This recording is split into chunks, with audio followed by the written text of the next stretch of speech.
Okay. Good morning, everyone. Today is day 7 of the Data Science Bootcamp. Today, we will be learning how we are going to get the data, extract the data. And in previous lectures, we learned about visualization.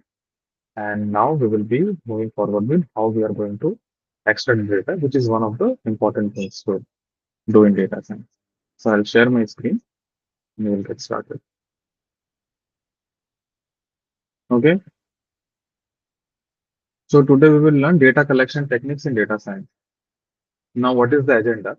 Data collection is critical because the source has to be very robust in order to generate any analysis.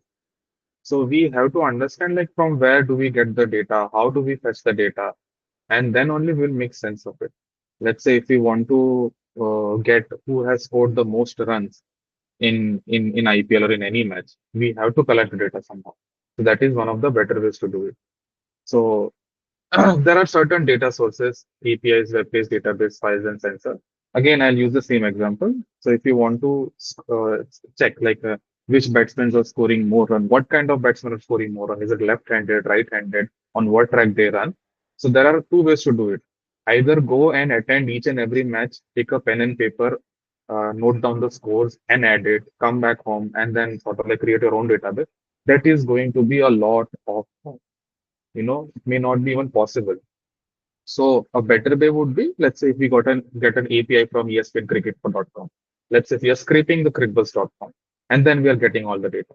So somebody is already doing some work for us and we will be using that. It's better to stand on the shoulders of giants rather than doing things on your own. Okay. So certain data sources, as I have mentioned are APIs, web pages, databases, files, sensors. There are certain IoT sensors. Let's say certain companies also provide IoT devices. Let's say Samsung provides fridges. So now they want to understand like how we can make it more efficient. So they get those data from those sensors. They store it in the database, and then they analyze it, and then they understand like where they have to improve it, where they have to make changes. Also, one more thing, ethical consideration. First thing is consent, which is important in life as well. Consent is important. Like if the party is not willing to share the data, we should not be doing. Most websites which are available online, they do provide consent to use it. And also, let's say while you're scraping the data, what we are doing, we can't clone that same similar website. Let's say we are using it for our analysis, then it makes sense. Let's say I'm using ClickBus data to scrape to create my own ClickBus.com. That is not that comes under fair use. Okay, and most source does provide license to use it, so that also should be taken into consideration. Certain tools which are there for web scraping, let's say this Beautiful Soup. Are you guys familiar with Beautiful Soup by any chance? Okay, Beautiful Soup is a framework. You can give it a URL and you can scrape the data from either using XML or using HTML. There are different ways to. You can either use different patterns. So let's say you want to extract a table, you go to an HTML. The way you use CSS selector, in the similar way you can use that in you're using Beautiful Soup. You want to get a certain data, you go through the elements and then you extract it. Okay. What are webhooks? Any idea? Okay. So webhooks are nothing, when the server sends the real-time data, you know, whereas in API endpoint, you make an API call, whereas in webhook, the server itself sends back data to the client. That's one of the things. So that you can create a webhook. Whenever there is X event happened, then you should get details. So that is a kind of webhook. Okay, we'll understand techniques in there are certain techniques in Python for data collection. Okay. Why data collection is critical, I already explained. Your source has to be robust. The source of data should be robust. Let's say if there's a problem with your data, again, same example, cricketing example. You only have batsmen which are left-handed, but don't have the data of batsmen who are right-handed. You won't be able to analyze the data. You won't be able to understand. Like if our left-handed is really good, you know, then that will not make more sense. Again, if you are getting garbage in, you will get garbage out. That is why Source of data. Data collection is very critical. Data is a foundation for machine learning, analytics, and AI. Good data enables better decision making and product improvements. 80% of data scientists' time is spent on collecting and cleaning data. And actually, data collection is a bit cumbersome job. You have to be patient. You have to understand. There were certain things that will come into picture. I'll give you my example. When I started, usually it's interns and juniors who do data collection for you because that this is the most boring part. And seniors take on analysis. They want to build beautiful graphs and then show it to people.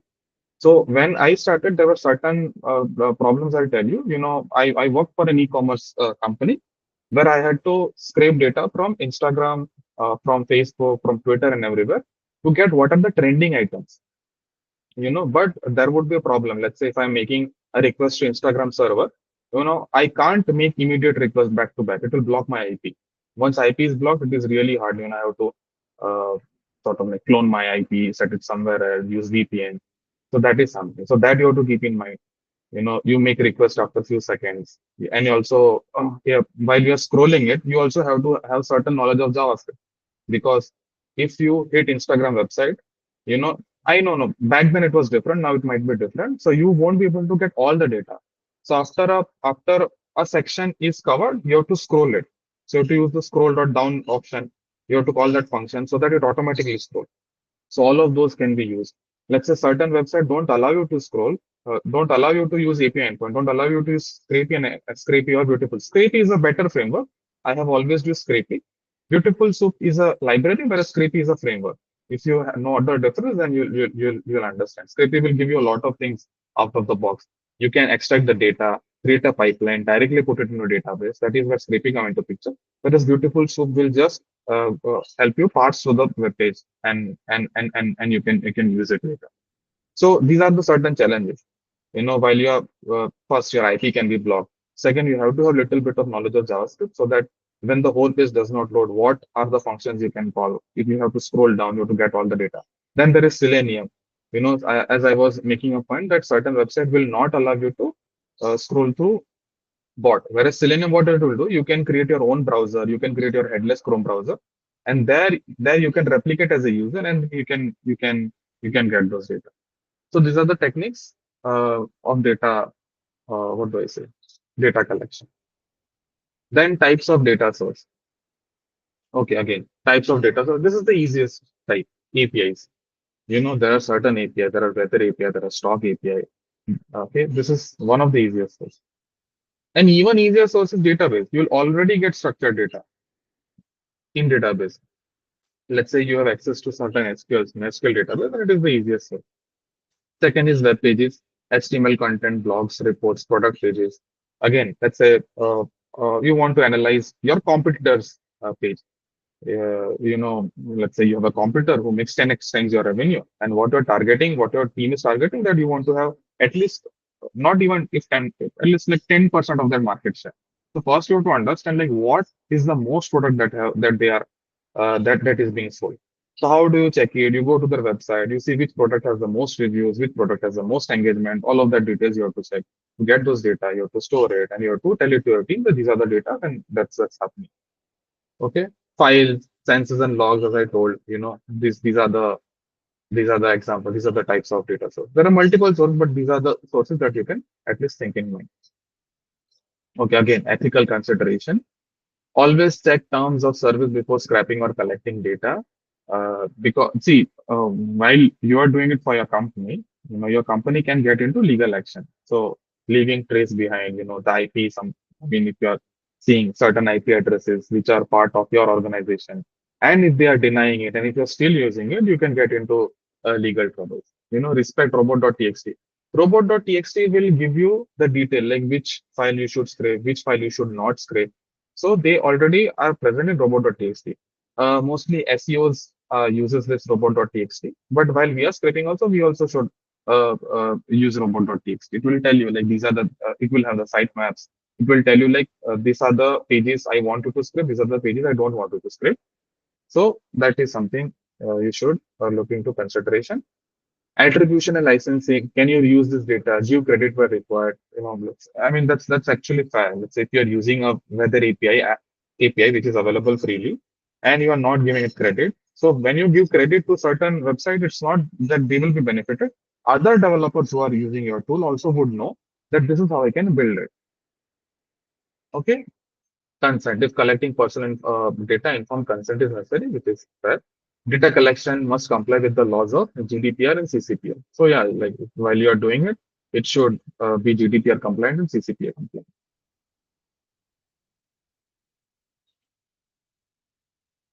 Okay. Overviews of tools for data collection. See, APIs, REST, GraphQL. This will give standardized and structured data. Web scraping, scraping HTML content, beautiful soap, Scrapy, Selenium. These are the tools that can be used. Webhooks, event-driven data collection. Example, payment success notification. Yeah, I have told you. Like webhook will send you send you request from server to client. Manual entry, forms and service, crowdsource data. File handling, reading local or cloud files. Okay. Techniques in Python for data collection. Again, API, web scraping, file system databases. I'm not going to detail. And data collection is the first and most important steps in data science. Know your source, respect ethics, choose the right tool. Python provides powerful library for all major types of data collection. Cool. Okay. Understood what data collection is, how we should go forward. Correct? Okay. Let's move Yes. forward. Let's get into some details.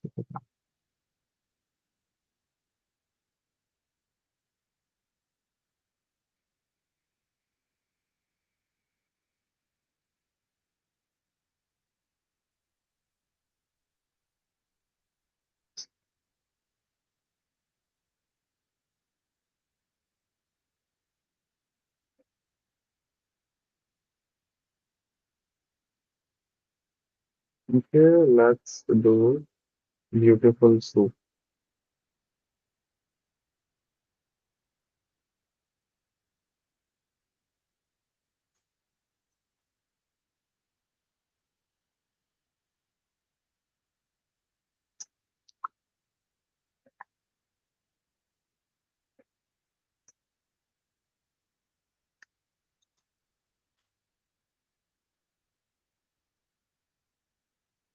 Okay, let's not get into details. I'll just skim through. Okay, what is web scraping? We got it. Okay, what we want product price news listing. Okay, why use web scraping? It is automatic. Many APIs are not available. And yes, again, if you see there are HTML text, this is the HTML tag, HTML body, P, whatever. Now, what I want to do, I want to get the tags.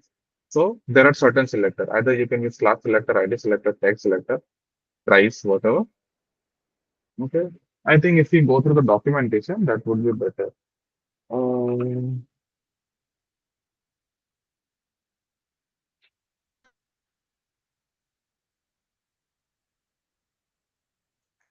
sure, I'll just show you how to use beautiful soup.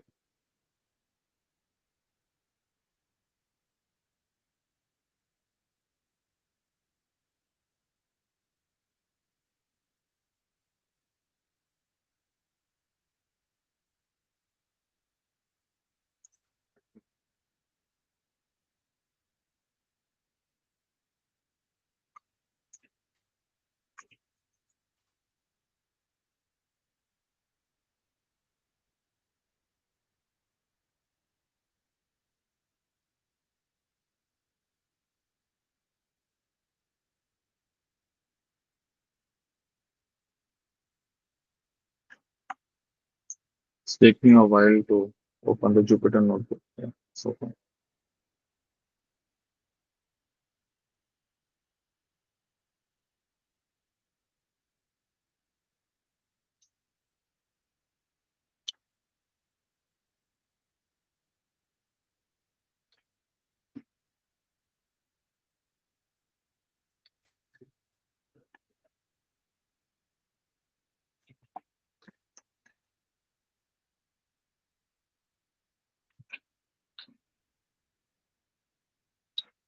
First step, install beautiful soup.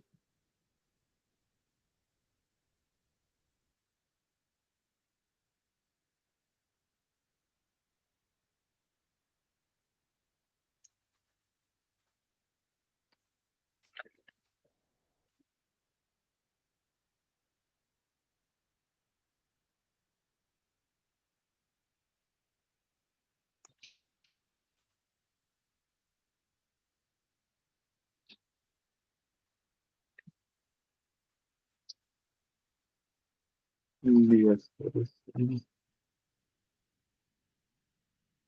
Oh, it was already certified. Okay, so what we will do, we will use this HTML. Assume like this is the HTML file that we have, HTML web page. So we have access to it. And let's understand the selectors. We will just know how easy it is going to be. Okay.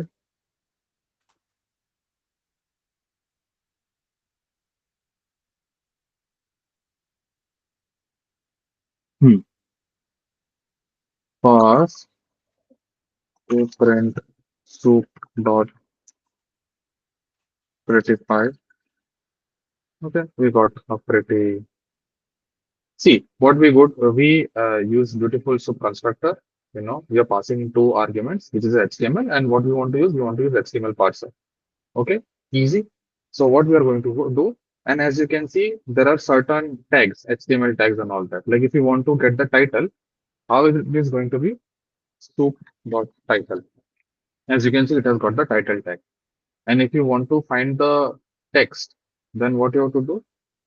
Soup dot title dot I think get text would work. Let's see. Yeah, see, get text. You have extracted detail. This is just giving you an example like how beautiful soup works. Okay, you're getting it? Yes, yes. Okay, cool. So usually this is not how it should be. We won't be getting this as string. What we can hit the website, get the text, and then pass it in the parser, and then we can use it. And I'm not showing the initial step where I'm making a call to that website and storing it as a text file or directly extracting a string. Okay, we will take a look at it later. But as you can see, this is how you use this parser. I got soup.title. I want head. Okay. Uh, because get text will only get to the first element. If I do head, I'll get the head. Inside head, there's a title. When I did get text, it totally got the Dormouse story. Okay. Got it? Just to give you an overview. Any doubt in this? You understood like how exactly to use beautiful parser?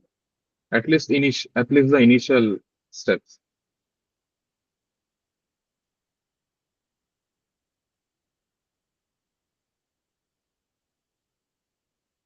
Cool, right? Okay, let's move to next part.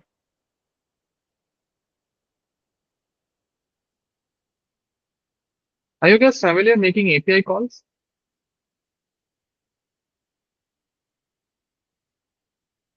Hello? No, like in Python, I don't have. Oh, you don't have? Okay. Haven't you used request module, Devesh? You no, right? Okay, cool. Okay. So there are two options. Do you want to jump into beautiful soup and let's get our hands dirty into it, or shall we move forward to with the request module and check how API endpoints work? Shall we do this in depth? Beautiful soup. Come on, I'm asking you guys, Nishant, Devesh. Like for what this is useful. See, both are useful. Request is easy in my opinion. Beautiful soup is a new library. Okay, And then go for the API. API, right? Okay, cool. Let's go and start with the request module.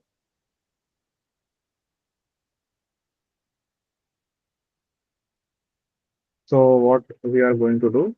Okay. So the request module, in order to use request module, we have to import request. Okay. Then we have to give it a URL. What we are going to do? We are going to use GitHub URL. api.github.com/users slash. This is my particular profile. I'm making an API call. This is a get call, and I'm getting all the detail.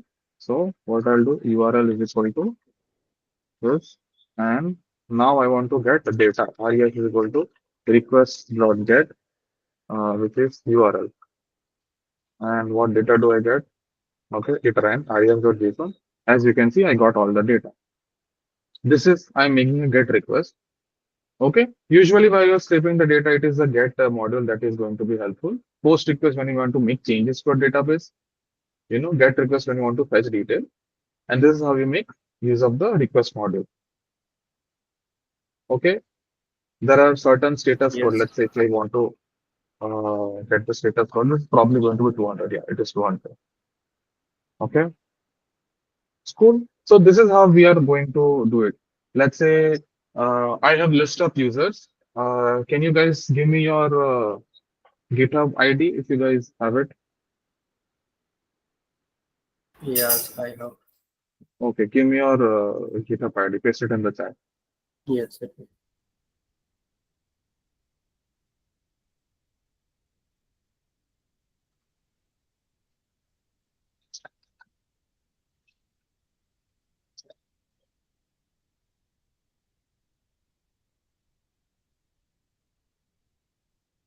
Devesh, you can also share your GitHub ID.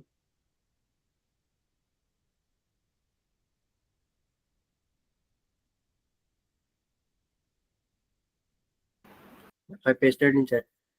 You paste it, right? Okay.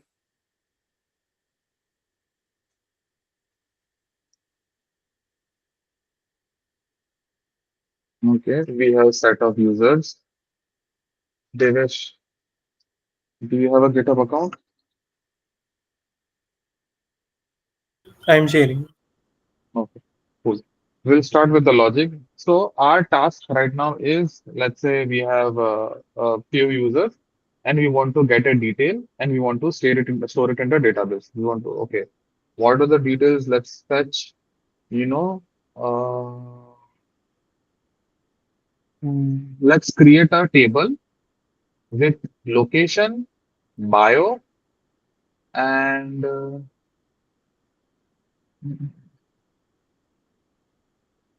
name. Yeah, let's do this. Okay. Um, required field is equal to location, bio. I am simulating a scenario what we can achieve through the profile, the full screen. It will be better. Is it better? Is it visible? Yes, yes. Okay. Bio and location, bio and name. Okay. These are the fields that we want to extract. Devesh, did you get your GitHub user?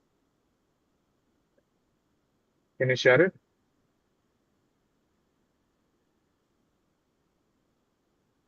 Yeah, I'm sharing. Okay. So while you are doing it, so what we want to do? Undo for user in GitHub users.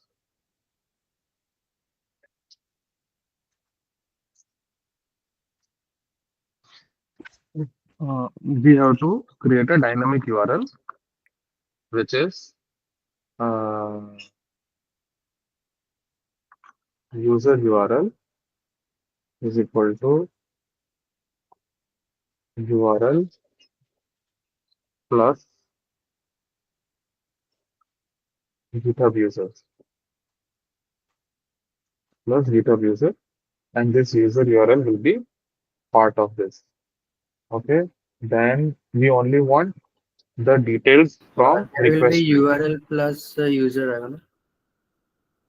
Yeah, you're right. URL plus user.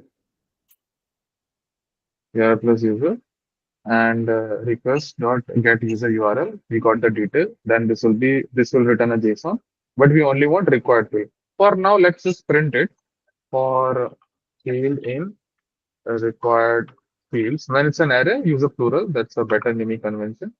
Required dot array required fields res dot JSON. Okay. Okay. One thing I want to implement. So usually, what few developers I have seen who are in their initial phase of their career, the mistake they make is they call this function inside a for loop. This is what you should not be doing. Every time you are making a call to a function, it is taking additional memory. You are again calling it, fetching the same value. So when this happens, you should store this value in a variable. So what we will do, we will store it in a variable. Res uh, dot JSON is equal to res dot JSON. Okay, this is more efficient.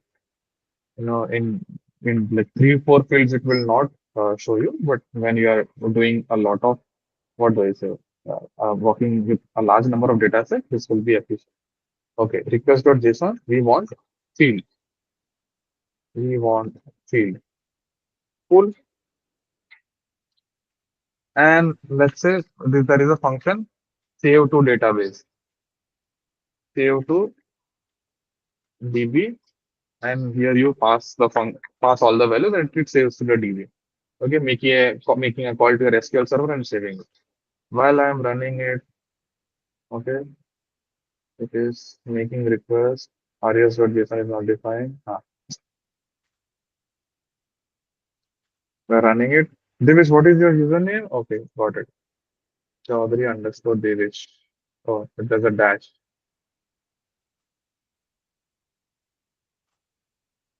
What we'll do? We'll do a print and L is equal to. Oh yeah, and L is C plus plus. Mm, I think it is still a function.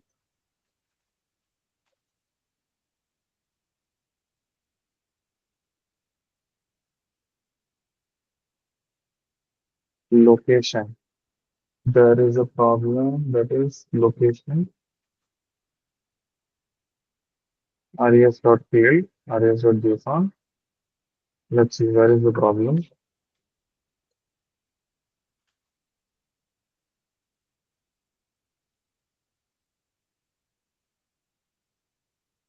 Required field,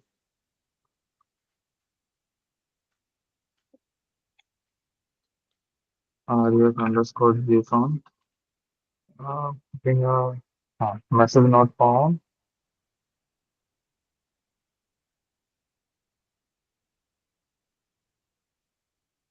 Status 404. GitHub slash user. What is the URL?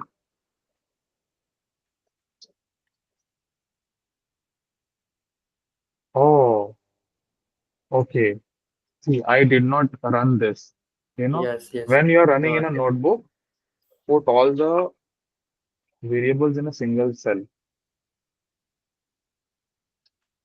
Okay.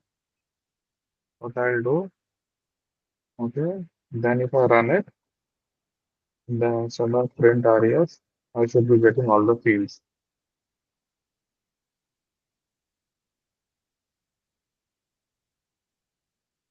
It's running. See, uh, Yes. as you can see, Saurabh, Bangalore, Karnataka, India, computer engineering full stack. Then this is for Nishant, which is Ahmedabad. You might have not provided, what was it, bio. That's why it's none. Whereas for Devesh, what is none? Okay, location is none. Devesh has not provided location. Okay. Now this will be part of data cleaning when we are doing next. We have gotten the data. Imagine we have a database or a CSV file with 3 columns where certain fields are none, certain fields are none. So what do we put there? This is part of data cleaning after it. Okay. This is a very simple use case of using API endpoint. So got it? Any doubt anywhere? No, right? Okay. So there's a better way to do it. That let's say the data is not structured. We have to use try except. Let's say if you want to make it fast, you have to use multi-threading for that. So all of this basic Python concept will come into picture when you're working. Sure. Okay, let's move forward. We'll move to the next lecture.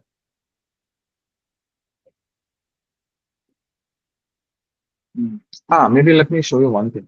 You know, uh, sample HTML website.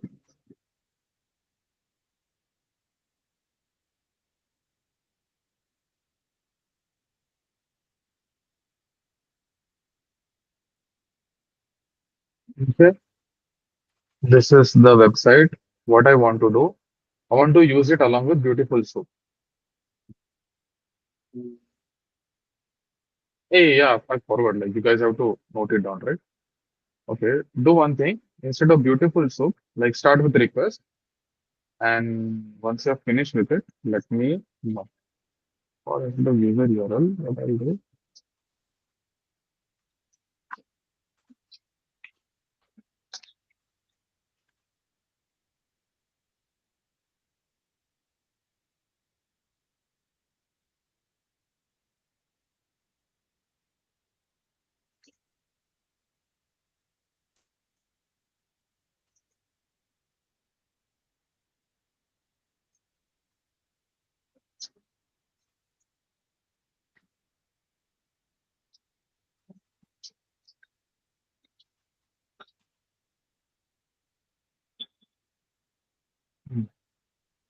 Mm.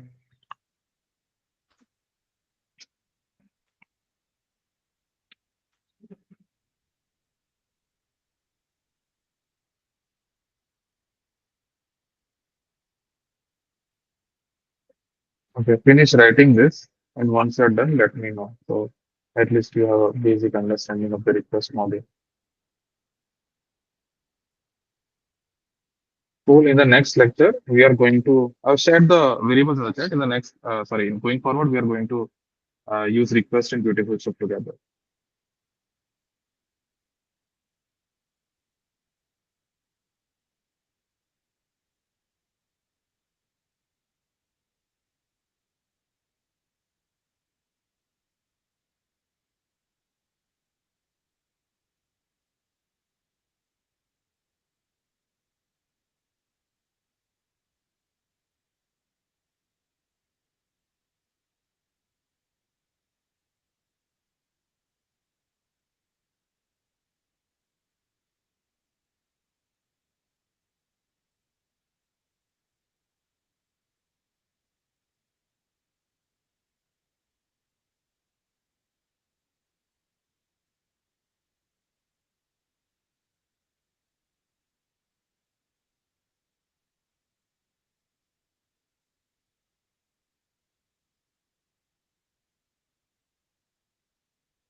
Oh, sorry, I was speaking on mute. Is it done?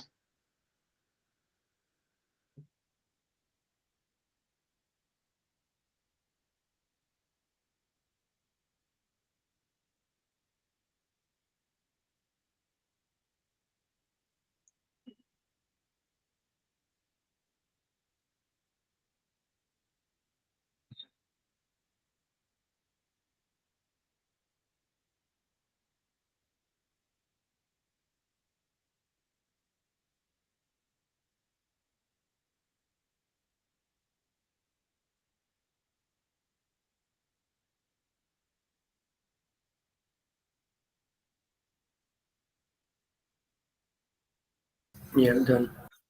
Stand right? Done for both of you? No, just give me a 2 minutes. Yes, sure.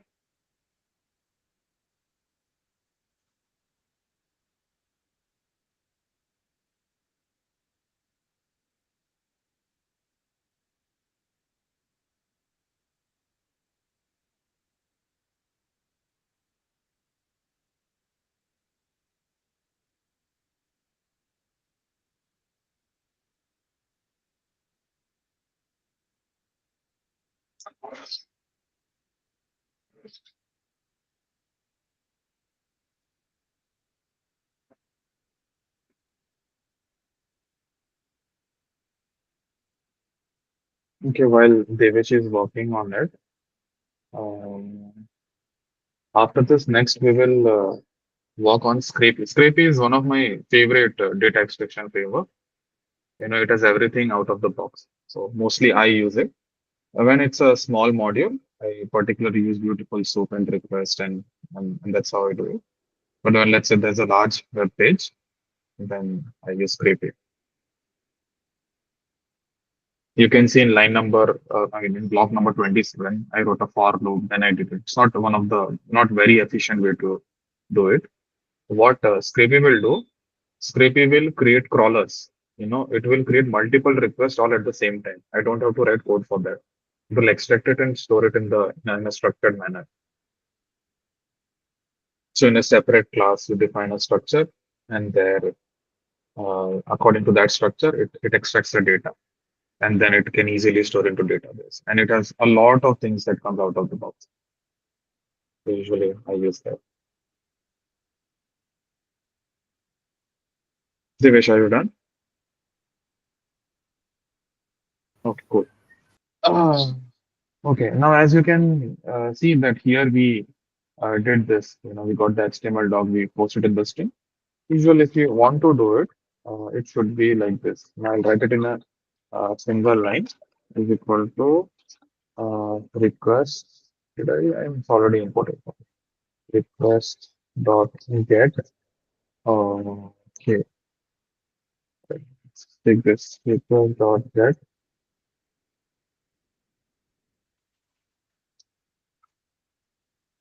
Okay, and all I want is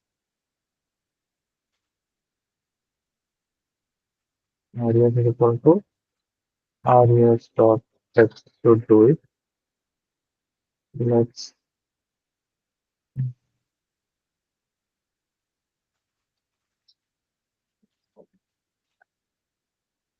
okay. We got the HTML doc. Whatever the HTML file was there, I'll delete it. Okay. Pass it through a beautiful soup. Soup.pretty file defined. If I want to get the title, I'm getting the title, which is the title. Now, as you can see, now I'm able to script this website.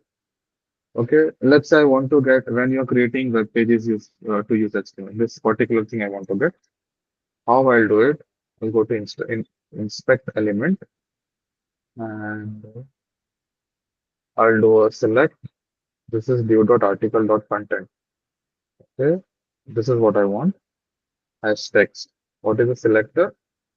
Uh, dot article content. How am I going to do it? You guys are paying attention, right?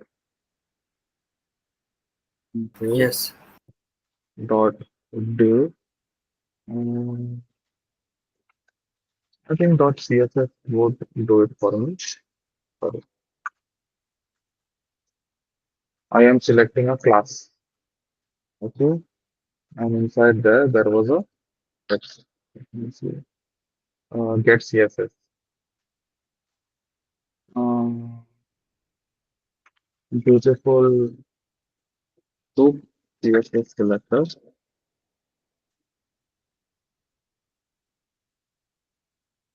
Come on, where is CSS selector?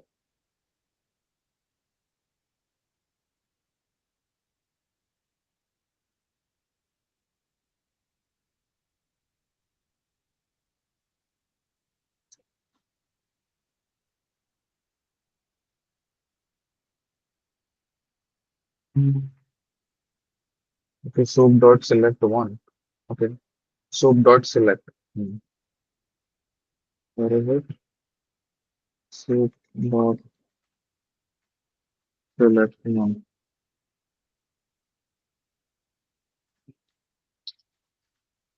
Okay, I got the article content. Okay, now if I do get text, I want to get the text inside it. Which was if get text the function. Okay, now I got the text, whatever the text was inside it. But I don't want this. I only want when you are creating a page, only this part. So dot article, I think this should help me as text. No, it's empty. Okay, it's coming as empty. So I come here, this. Okay. See, this article content has the first tag as this. I'll get all of it. Oh, the three, this. Okay. Yes, I'll get all of it. I'll not get only this part. Understanding inside article content, only this part, I mean, this whole class has everything. Okay. So all the details I'm getting, pre-class, P, division. Okay, let's use something else. Let's get something from dot code. So at least I'll get this portion. I'll go, what I'll do, select one, dot code. Okay. Now I only got that portion, as you can see. Okay. School, did you understand? Like this is the basics of it. Anyways, when you're working on it, you have to go through documentation and get all the details. Cool. Okay, let's okay. Scrapy will not go into Scrapy. Scrapy will need a separate lecture in itself. It's very huge. Just understand that Scrapy is a data extraction framework. The difference between framework and library, this is how I'll explain you. Let's say you have a bike, you are fitting a nitro in your bike, that is library. You have a bike, the bike is the framework. You sort of like tweak somewhere here and there, that's a framework. So that's the difference. So Scrapy will give everything out of the box. Go to the documentation, let's go to the tutorial, and this all the files it will populate. It's a framework, so this all the file will be created for the, I mean, by them, by the framework itself. It will have item file, middleware pipeline, settings.py. You can make a lot of settings here. Items.py, like how you want your items to be structured, that is what you use. Middleware is something like before making a request you want to make an operation, after making a request you want to make an operation. So all those logics will come to middleware. Pipeline, like what after data are extracted, what do you want to do you want to store it as a CSV, JSON, whatever. Let's say, yeah, again, if you want to store it in CSV, JSON in Beautiful Soup, you have to write an additional step. You have to use data frames, right? Read to CSV. Whereas Scrapy gives a lot of things out of the box. Again, if you want to write a pipeline, you can directly connect it with an SQL database and dump it there. Again, if you want to specify settings, you can write multiple spiders. Spiders can have multiple crawlers. So just giving you an overview. As you can see, this particular URL, what it will do, it will first go to page number one, then go to page number two, then store all the details into a file. Just we have to just write this much line of code to get the logic done. Anyways, all of this will be part of your framework. You just have to make few changes here and there. And that is why Scrapy is more useful. Going forward, if you are building a framework, Scrapy is should be your way to go. But if you just want to scrape few web pages, Beautiful Soap is also would also do your job. Depends on the scenario. Okay, let's move to database. Today we will get started with database. First, we will install MySQL in our system. Okay, give me some time. I'll open the documentation. Are you guys familiar with database? Can anybody help me understand what database is? Devish, can you tell me what a database is? Any database that you have worked on? Databases are like memory where we store the data and were manipulate. File-based system, you have to store data somewhere if it is persistent. If you store it in an array or a JSON, whenever your server restart, you will lose your data. But if you want to store a data somewhere, you use a database. Okay. Nishant, any idea what is the difference between a relational database and non-relational database? Relational database, I mean, there is a certain schema, like columns are defined, but in no relational data, there will be multiple columns we can add or remove. Uh, Not exactly. Even MongoDB being a non-relational database, you have to define a column, then you have to use it. But in relational database, it's the relationship that is more important. Let's say you have to utilize foreign keys. You don't have to write data again and again. Whereas non-relational database, that is not how it works. You don't maintain a relation with other table. Of course, there are relationships maintained in table, but relation database does in an efficient way.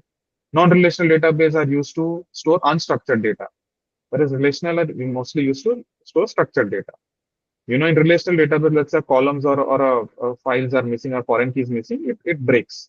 That is how it is designed. That is how it is more robust. Whereas in non-relational database, let's say you define a foreign key and you don't want to populate it, that's fine. That's fine with it. And also behind the scene, when you are extracting data from a relational, non-relational, relational database will give you reference to the table. Non-relational database also will give you reference to the table, but you can actually populate that column with all the values as an array in non-relational database. So in efficiency, it depends. Like if you want to fetch data fast, non-relational database should be your way to go. But if you want to maintain record, you want to query, querying and all that, relational database does a better job. Okay. In scraping, mostly MongoDB does a good job. Let's say I mean, because our data is not structured, but going forward, we put it in SQL, we put it in relational database so that we can run our SQL queries. Okay, let's get started with database. I think you guys have basic knowledge of database, so we'll not get into detail what database is, how it works, and all that.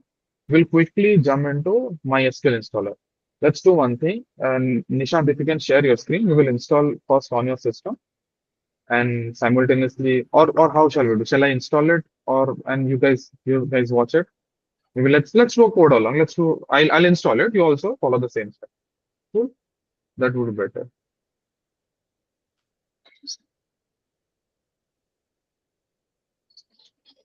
Okay.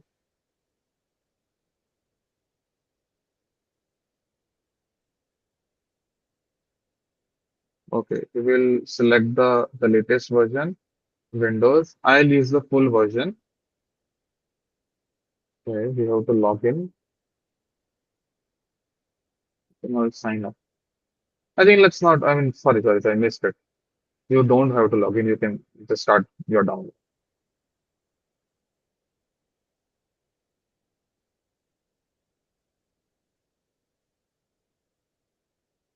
Can you share the link? Oh, sorry, my bad.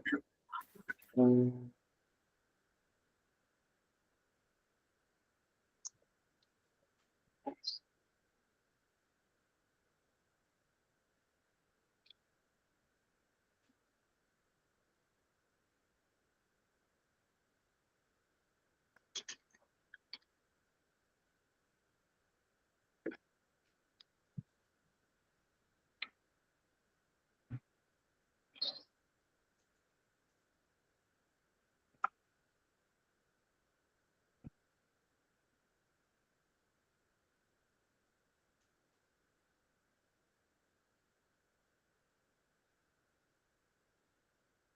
okay, mine will take some time because I'm uploading a video as well. Okay, while this is happening, once you guys put it on download, let me know. We will solve a few SQL problem.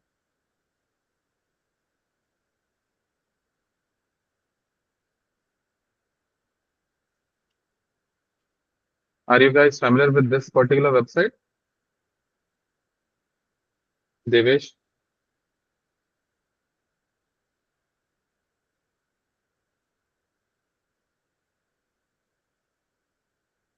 No, Devesh, can you hear me? Yes, sir. You're familiar? No. Oh, no. Okay. Cool. What we will do, Maybe Nishan, please share your screen. We'll start with solving SQL queries and while it is being downloaded. Okay.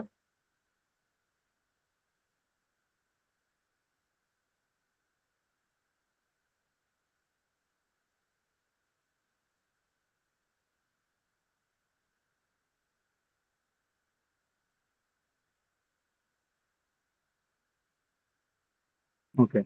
First, we have to understand what it is. You're familiar with SQL, are you?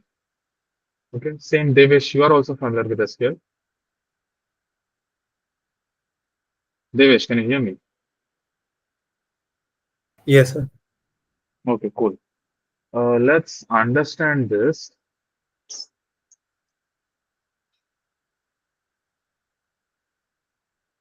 Hmm. We have a table. Okay. The table has ID, mixed model, wheel, store type, and these are the details that we have.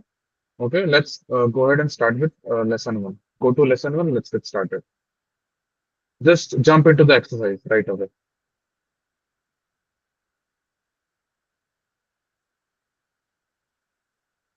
Okay.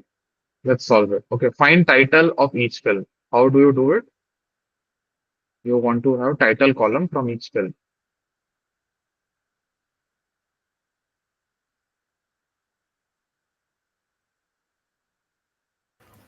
Select title from movies. Yeah, that's it. Select title from movies. No. Just replace it. Replace it. The star, replace the star with title.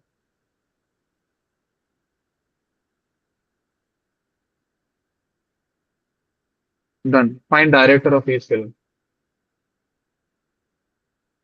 See, select star will give you all the columns. Select specific column will give you, what do I say? Specific column. If you want title, it's title. If you want director, it's director. Okay. Find title and director. Then how do you do it?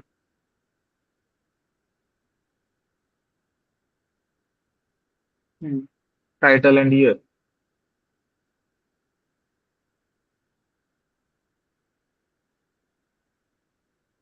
Okay. And you want all the information. What do you use? School done. One exercise is over. So yeah, SQL will provide you this. What do I say? I mean, you guys are already familiar. I don't have to teach you. Okay, I'll share my screen. We'll go ahead with the installer. Hmm,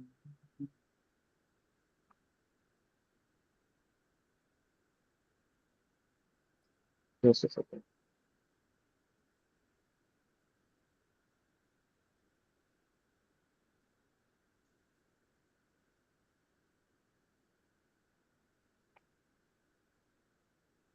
Okay, the installer is running on my different window. Cool. Give it a yes.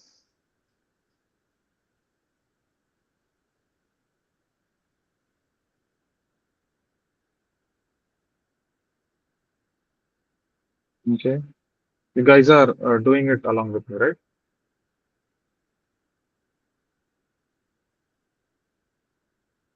We have MySQL in our system. What we are going to do? Okay, setup type, launch installer, install okay. Developer default.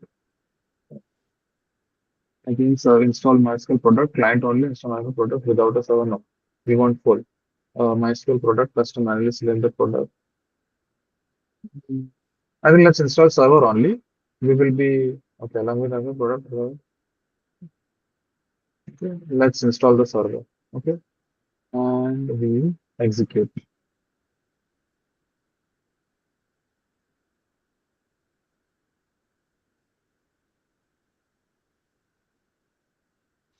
Hey, we need workbench. I think I made a mistake.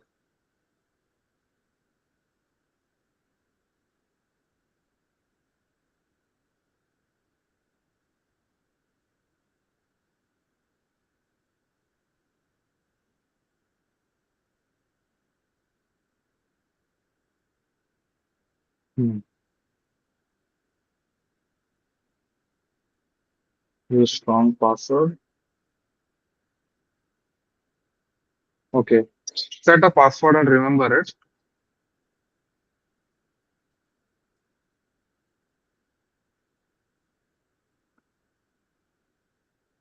What is the problem?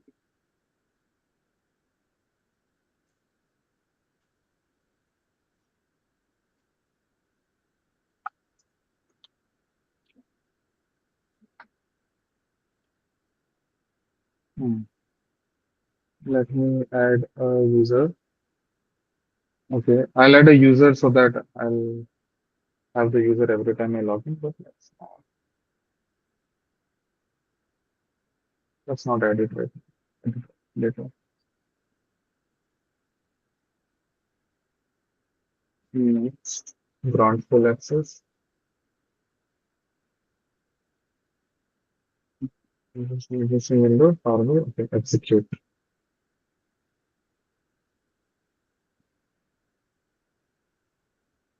Did you guys already follow the step? Yes, yes. Okay.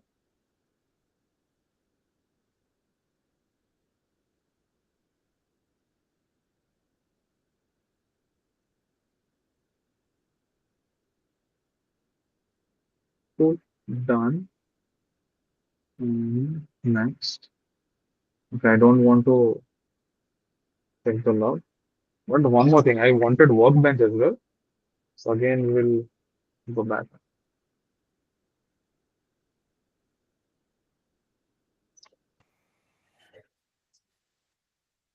Did anybody join?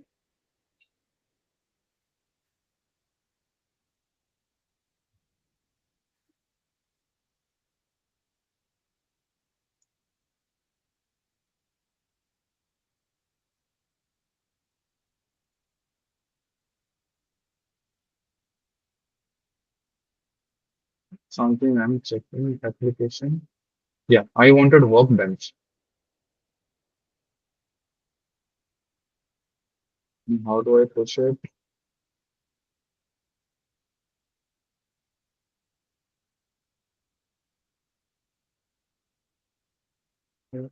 Workbench, the latest version.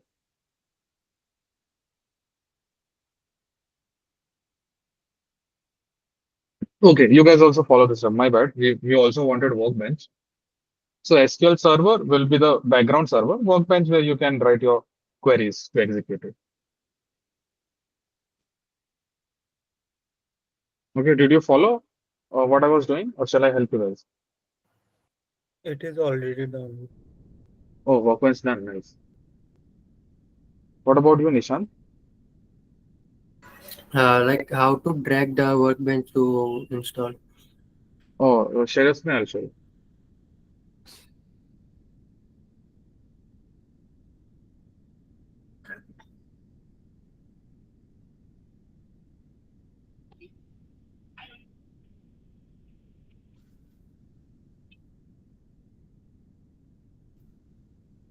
No, I can't see your whole screen. You do share your entire screen.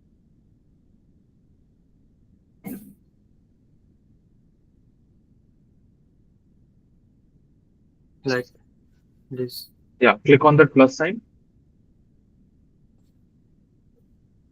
Yeah, select the first one, 8.0.4.2. Yeah, click on the right side and next, Okay. execute. Cool. While this is happening, let's move forward.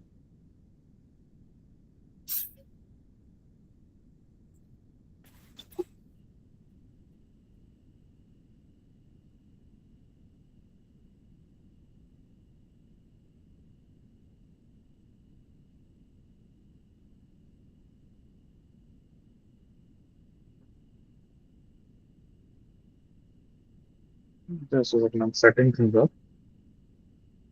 Finish. Workbench.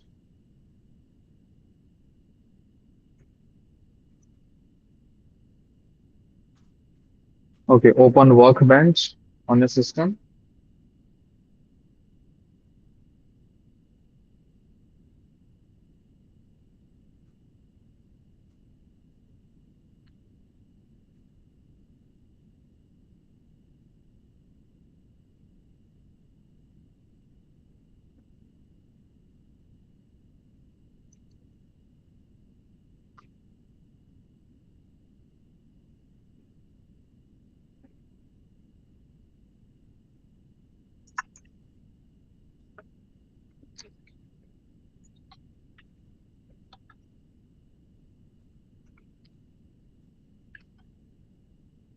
Hmm. Okay. Okay. Inside there, you will be able to see your local host server. Click on it, log into it, and let me know when done.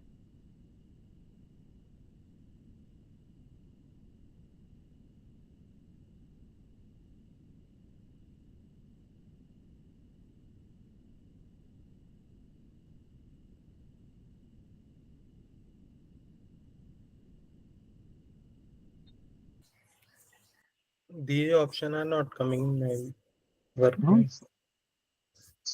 Sorry, share your screen. Nishant, you are able to log in, right? Yes, I did. I get databases. Okay. Create a database with student DB. Name the Which database is student DB. Sorry. Yeah. What is your problem, Devesh? Oh, you're like, already using it. This college and Sarika, I can see it. yes, So yeah, what is the problem? like there is an option in multiple option in your screen. So I asked, it's not. Oh, there were multiple options. You were able to log into multiple servers.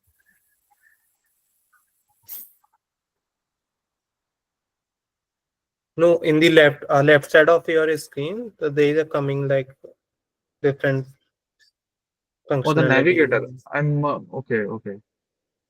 You can change to navigator to schema and schema to navigator. Schema के ऊपर navigator पे click करना. Oh, I thought you were not able to हाँ, log into हाँ, your server. Cool. Let's हाँ. get back.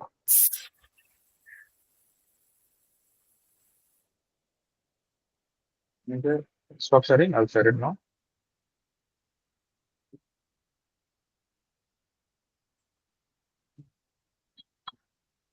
Cool. We will create a database. I think let's not create database. I think you guys are already familiar, like how to create database and all that, right? Shall I move forward, or shall I? You want me to create a database? Yeah, forward. Okay.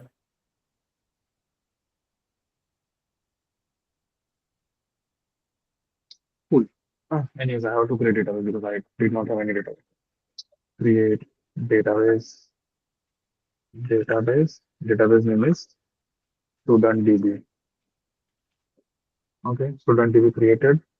What else I want to? I want to create a table. Create a table. Table name will be students. Okay. Follow along with me, guys. I believe you guys are already familiar like how to do all of this. This will be ID int. It will be auto increment, and this is going to be primary key. Any doubt on what is primary key?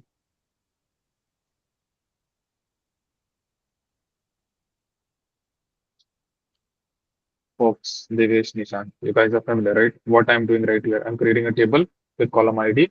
The ID will be auto increment, and this is the primary key. Any idea on what primary key is? And sorry, any doubt on what primary key is and all that? No, no, No, I'm audible. familiar with. All right. Okay, Devesh, do you need any clarification on this? I believe I saw database on a system already. Can you zoom the screen a little Yeah, bit? sure.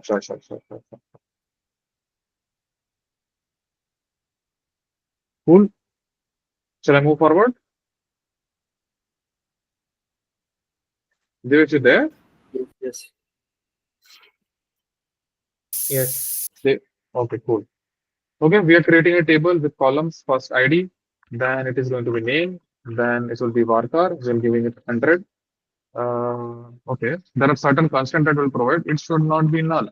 And default value is no name.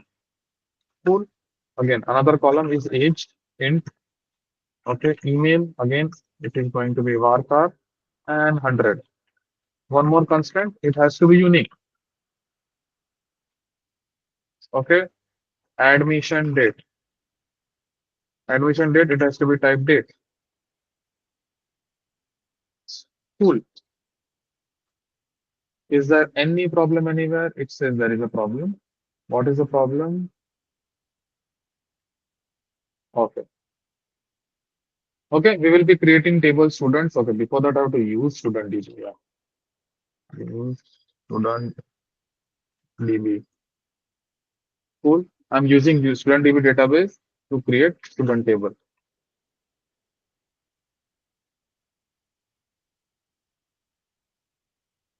Oh, does it only run one? And student table has been created. And why is this not refreshing? See, student DB, there's a student table. There are these are the columns. Index, no foreign key, I believe. Yep. Cool. So this is how you create a table. Okay. I am going through this. I'm skimming through this. Okay. Any doubt, just let me know. So I want to see all the tables. This is the command that you run, show tables. SQL is very, what do I say? I mean, self-explanatory. It joins where you have to use certain logics, that we'll get into there. Now I got the tables. We have only student table. Now help me understand what exactly this table is. Describe students. And see, it has got ID, it has got name, age, email, admission, whatever details that we have shared. What are the constraints? You know, it has to be unique, it has to be primary key. A default is set. The ID has to be auto increment. Okay, all of this being set. Now, if we do a select star from students, it is going to be empty because there are no values. Cool. Any doubts so far?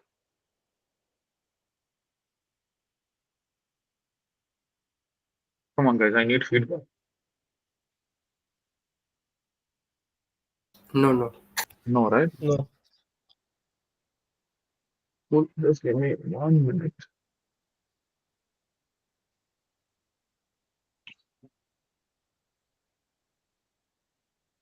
Okay, let's quickly move forward.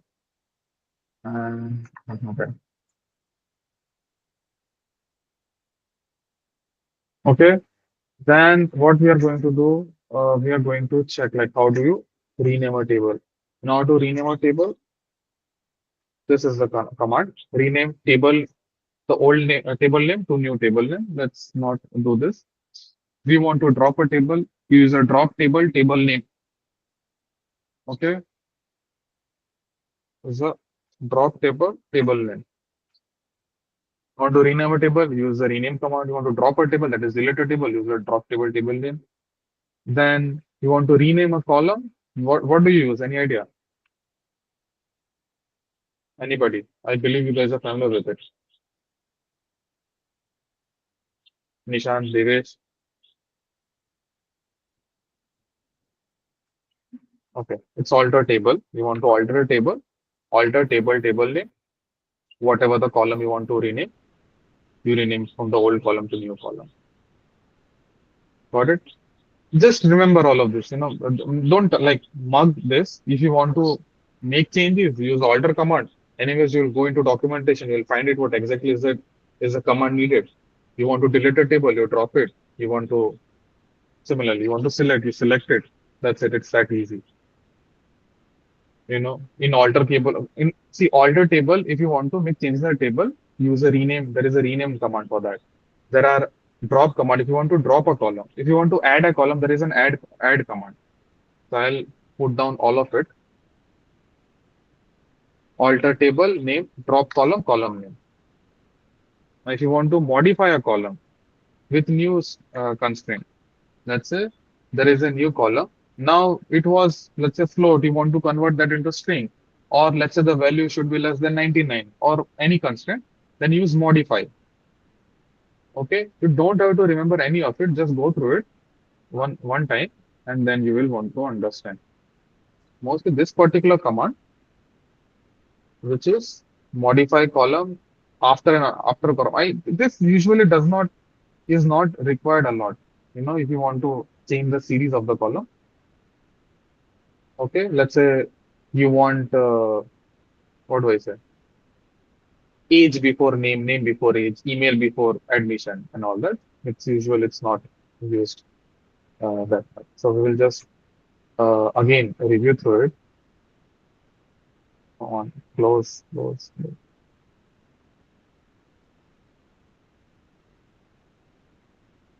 We'll review through it.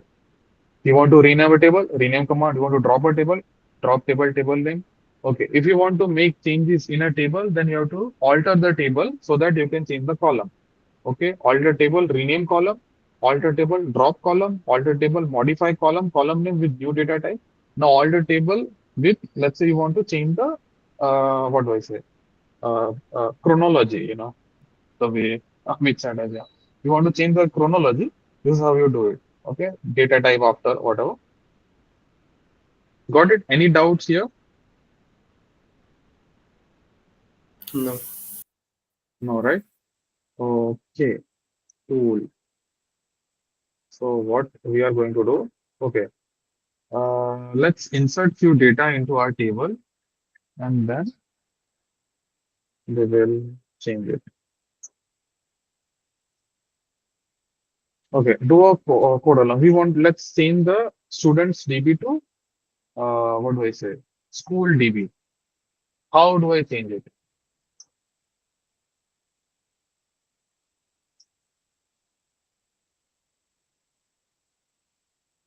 No, we can't. I mean, let's not go there. Any idea? Can we change the database?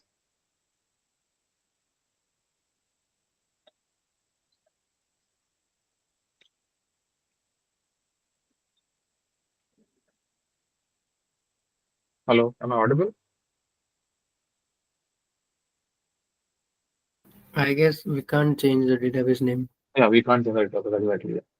You have to like drop it We and have to switch the create data. new ones. Yes, yes, yes, yes. So let's not do it. Okay, cool. Let's come here and let's create a database. Let's create a database which is school DB. Okay, code along with me.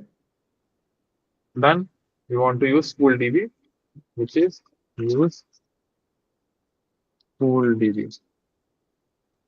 And you, oh, okay. Oh, school DB was a single.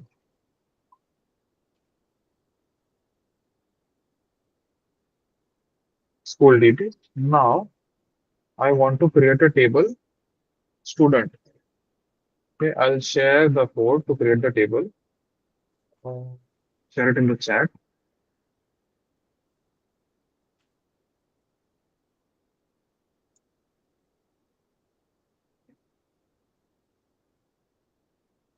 Okay. Similarly, I'll copy it right here. We are creating a table ID, name, age, and sorry, age, grade, and date of birth, which are the students. Students part of the this thing. Okay, we created a student table. Okay, let me know when done.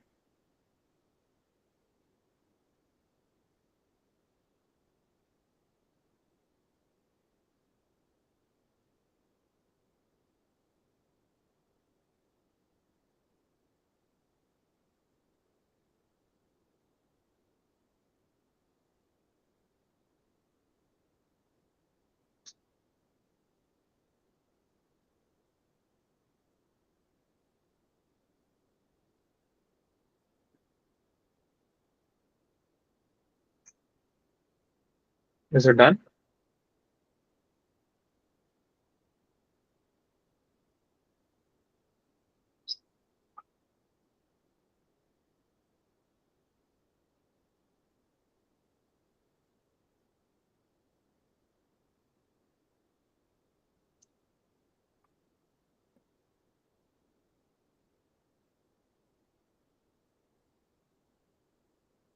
Done. Done, right?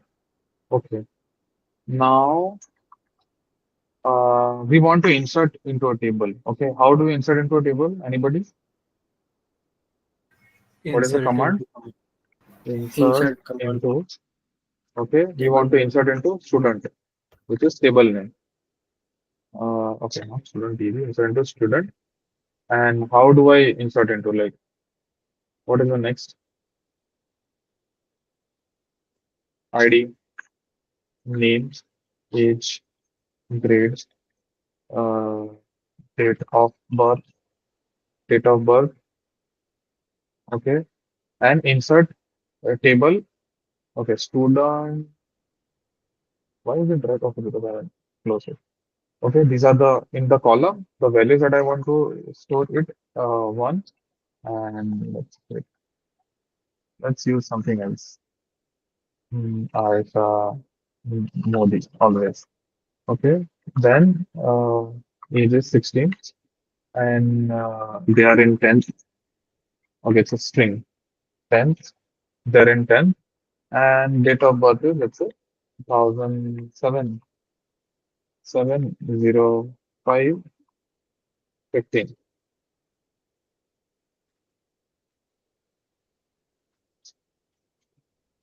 Come on. Oh, did I click on insert? Yeah. There is a problem. Ah, values is not closed. Cool. Do RG.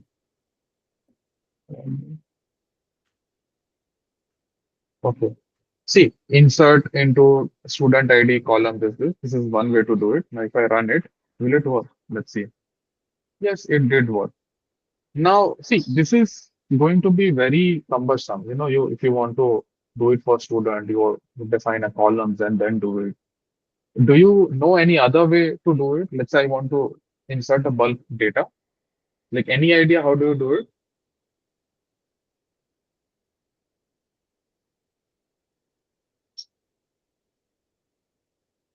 I'll give an example. Let's say if I want to insert again, this is how I insert it. Uh, How to again write this, how to again do this, you know. Am I audible? Yes, yes. Yes.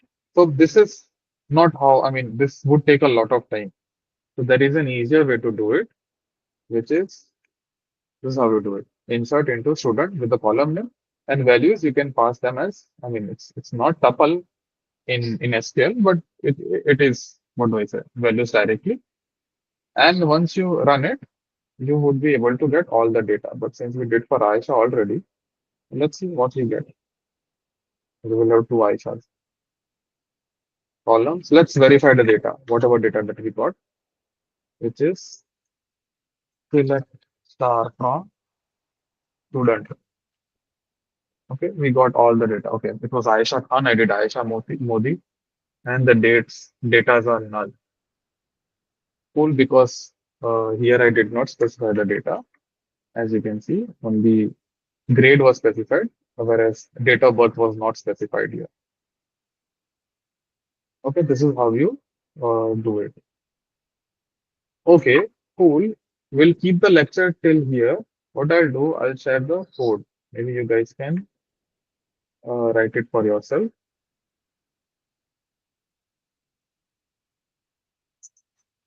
Okay, I'll share this particular section.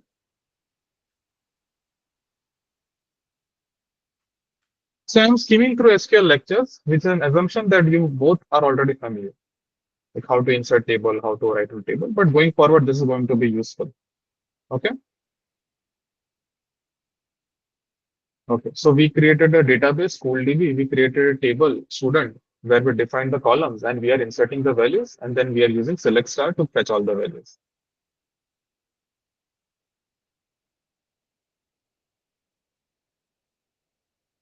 Okay, let me know when done, and I'll sum up the lecture after that. So today we understood what data extraction is, how do you extract the data, and how to use a database installation and the initial step. And in the next lecture, we will be continuing with the database. We will be seeing how we can query through it, how we can filter, how we write logics, what are functions in SQL. So this is going to be a comprehensive, not comprehensive, but a detailed lecture on SQL going forward. So next lecture is going to be important.